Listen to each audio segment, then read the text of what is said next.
Good afternoon, I'm Christina. Today I'm going to introduce and share my analysis of the election of America. Basically, I'll focus on their debates. So, here's my outline. First, I will introduce the final presidential debate, which is Donald Trump vs. Joe Biden. Next is the analysis of the vice presidential debate, which is Mike Pence vs. Kamala Harris. In the end, it will be the result of election. Okay, let's get into the first section. Presidential debate. In this debate, they mainly focus on 6 topics: coronavirus, national security, American families, raising America, climate change, and leadership. In the following, I like to discuss something that I found weird, and mainly I'll focus on 3 main sections. The first question would be related to coronavirus. The host asks both candidates that what's their strategies toward it and how do we deal with the situation. So far, it seems that Trump doesn't have an organized plan. He keeps talking about there will be vaccine announced within weeks. However, when the host asks him, is that a guarantee? He says, no, it's not a guarantee. Isn't it weird? If it's not a guarantee, how can he consider these things as a strategy against COVID-19? While Biden promises that if he elects the president, he would make sure we have everyone encouraged to wear a mask, make sure we move into the direction of rapid testing, investing in rapid testing. There are 220,000 Americans dead, and he just started to do all this crucial and basic caution. Perhaps it's more like precaution. In short, both of them don't bring up any useful plan against the COVID-19. Next is the national security.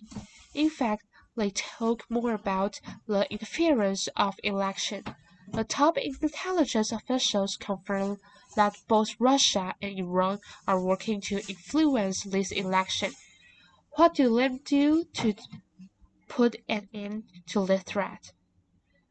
They actually both say they will make those countries who try to interfere U.S. election pay a price.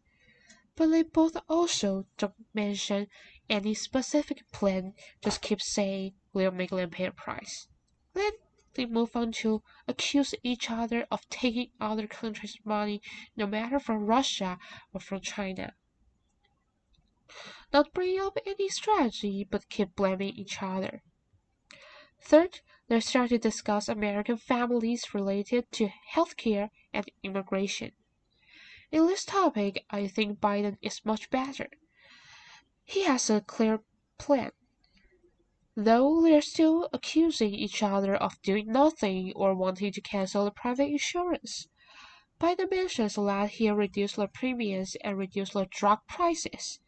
The House asks there are over 500 children separated with their parents. How will they do to reunite them? They, in fact, just keep avoiding the question, saying it's criminal, or children are brought by lots of bad people.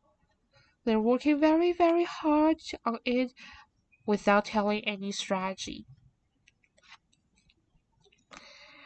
Okay, let's get into the second session is the vice presidential debate, which mainly talk about 5 segments: coronavirus, economy, climate change, foreign policies, and Supreme Court. And later, I'll talk about more foreign policies and Supreme Court. First is the foreign policies, especially China. How would they describe the relationship between China and America? Competitive or cooperated? However, Harris says that Trump's attitude toward China not only causes serious damage to Americans' lives and jobs, but also destroys the reputation of America around the world. While Pence answers that Biden has never against China, he's the one who supports Communist Party of China and mentions China should be responsible for coronavirus. The other topic is Supreme Court.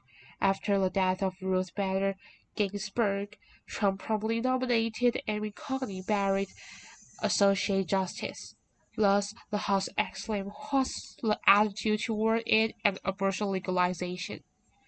Pence says Trump and he both look forward to seeing Barrett become Associate Justice, whereas Harris expresses that she'll fight for women all the time and supports any decisions women make by themselves. Also, she considers that the nomination of Associate Justice should be the decision of American people. Obviously, this debate is more reasonable and logical than the presidential one. However, both of them don't answer the questions directly and actively. The third part would be the result of the election. Of course, the result has already come out, so let's just congratulate Joe Biden for electing president with 290 electors, the highest votes in history. However, Trump seems to disagree with the outcome. He attempts to appeal to the Supreme Court. As a result, the outcome of the election appears a variable. That's it for my presentation. Thank you for listening. Have a good day.